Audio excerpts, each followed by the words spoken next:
Bienvenue dans Les Irritables, le podcast qui parle enfin de votre ventre, sans détour, sans tabou et avec simplicité. Ici, on parle sans filtre de ventre gonflé, de douleurs souvent incomprises, de transit capricieux, bref de tous ces signes que votre corps vous envoie et qu'on vous a peut-être appris à ignorer. Je m'appelle Sabrina Massy, je suis nutrithérapeute et naturopathe fonctionnelle spécialisée dans l'accompagnement du syndrome de l'intestin irritable. J'ai créé ce podcast pour vous aider à mieux comprendre ce qui se passe dans votre ventre, vous apporter des clés concrètes et surtout vous faire sentir moins seul. À chaque épisode, je vous guide à travers les causes, les solutions, les erreurs à éviter et parfois même des témoignages.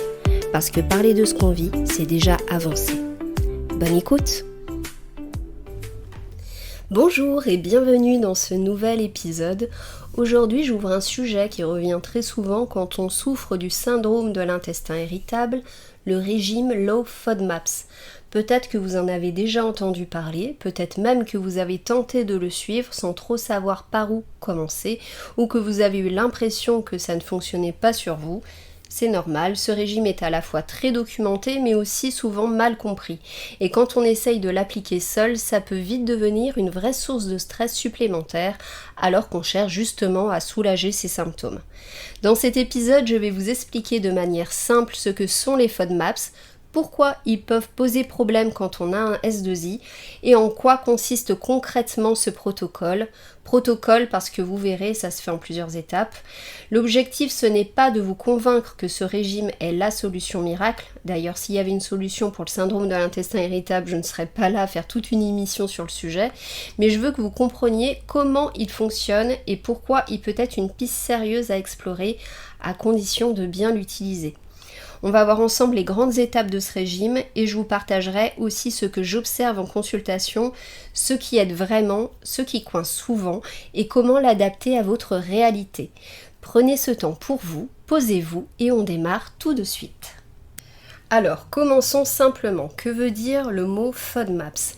C'est un acronyme un peu compliqué qui vient de l'anglais. Il signifie F pour fermentescible, O pour oligosaccharides, D pour disaccharides, tout ça je vais l'expliquer après, M pour monosaccharides, A pour end et P pour polyol. En clair, ce sont des glucides à chaîne courte, donc des sucres que notre intestin grêle a du mal à absorber correctement. Ces sucres, au lieu d'être digérés donc par l'intestin grêle, vont arriver presque tels quels dans le côlon, où ils vont fermenter sous l'action des bactéries.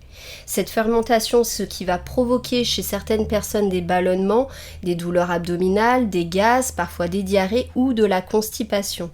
C'est très variable, mais c'est souvent lié à une sensibilité intestinale accrue, comme c'est le cas dans le S2I.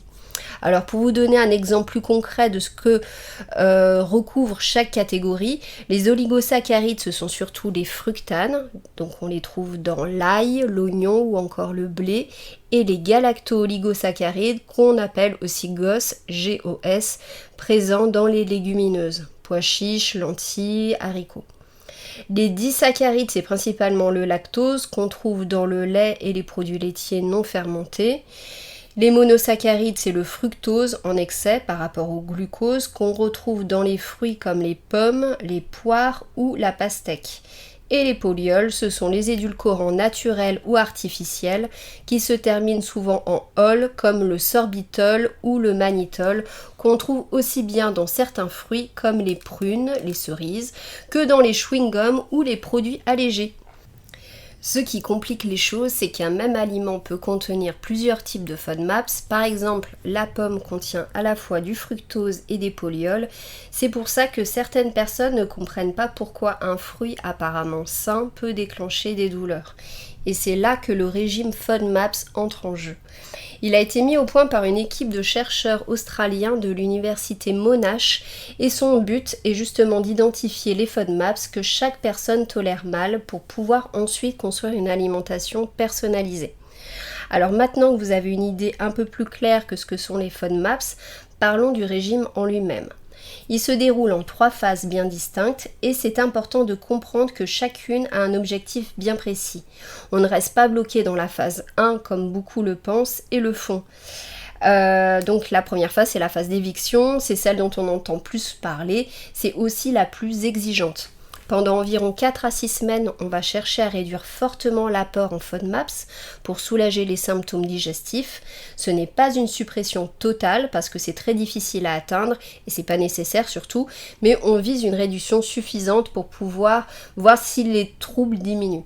Souvent, quand je propose cette phase à des patientes, il y a une vraie hésitation parce que ça suppose de modifier son alimentation quotidienne, de lire les étiquettes, de changer ses habitudes. Mais ce que je dis toujours, c'est que c'est une phase temporaire. On ne vous demande pas de vivre ça, vivre à vie sans ail, sans pommes et sans lentilles.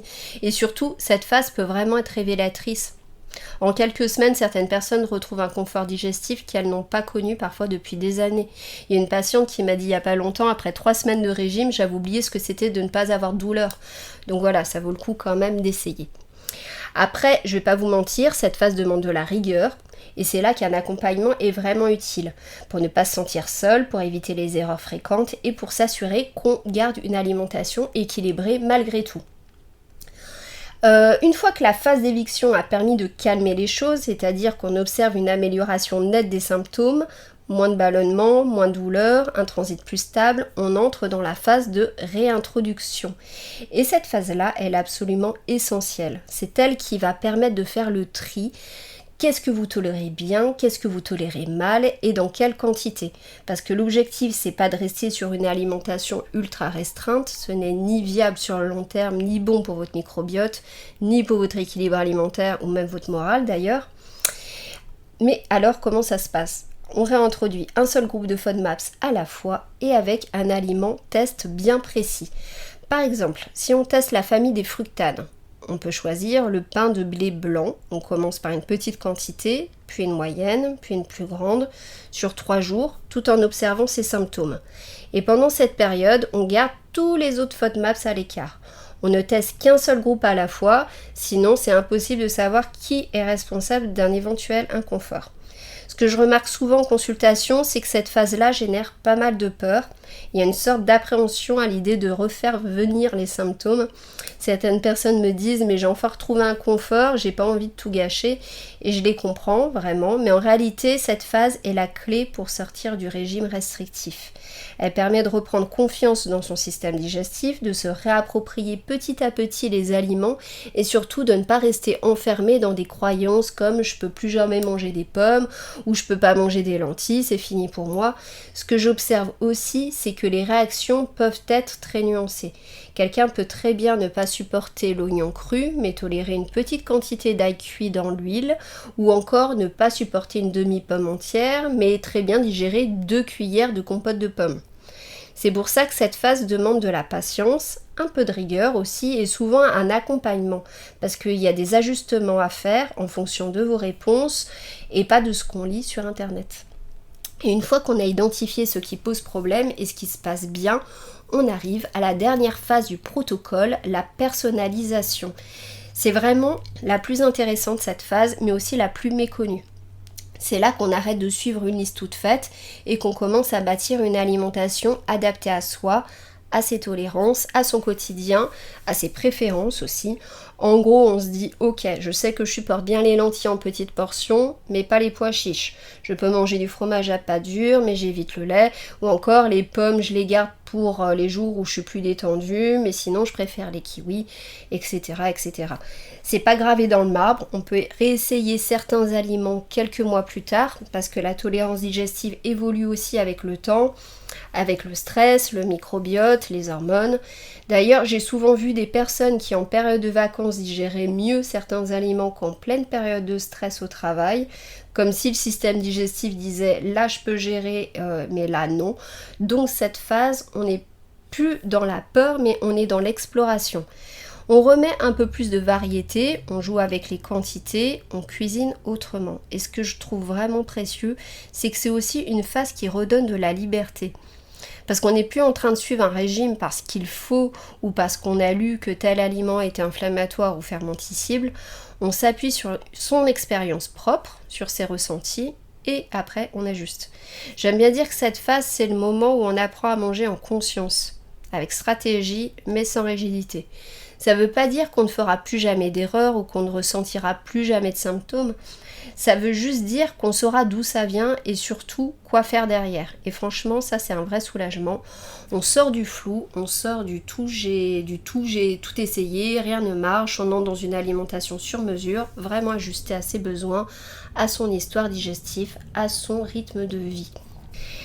Alors maintenant qu'on a fait le tour des 3 phases, je voudrais quand même prendre un petit moment pour reposer les choses.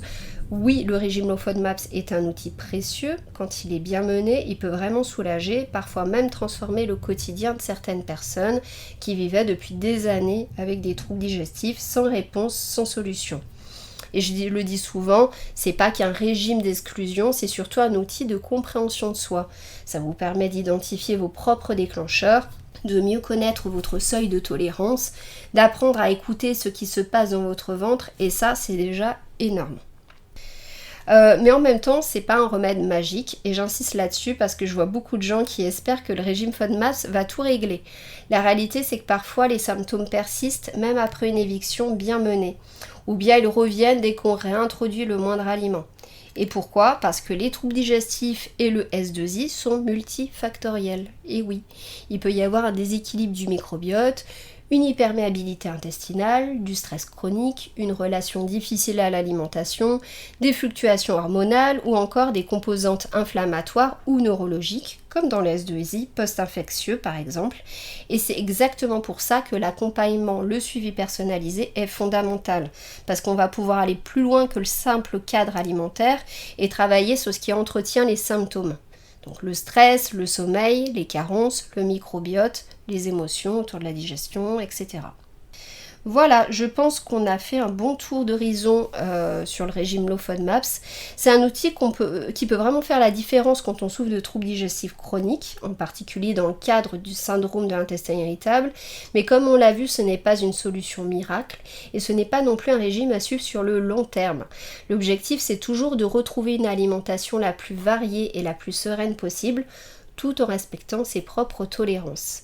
Et si vous avez l'impression que ce protocole pourrait vous aider ou que vous vous sentez un peu perdu dans toutes ces étapes, n'hésitez pas à vous faire accompagner, que ce soit avec moi ou un autre praticien formé à cette approche, ça peut vraiment vous soulager de ne pas avoir à gérer ça seul.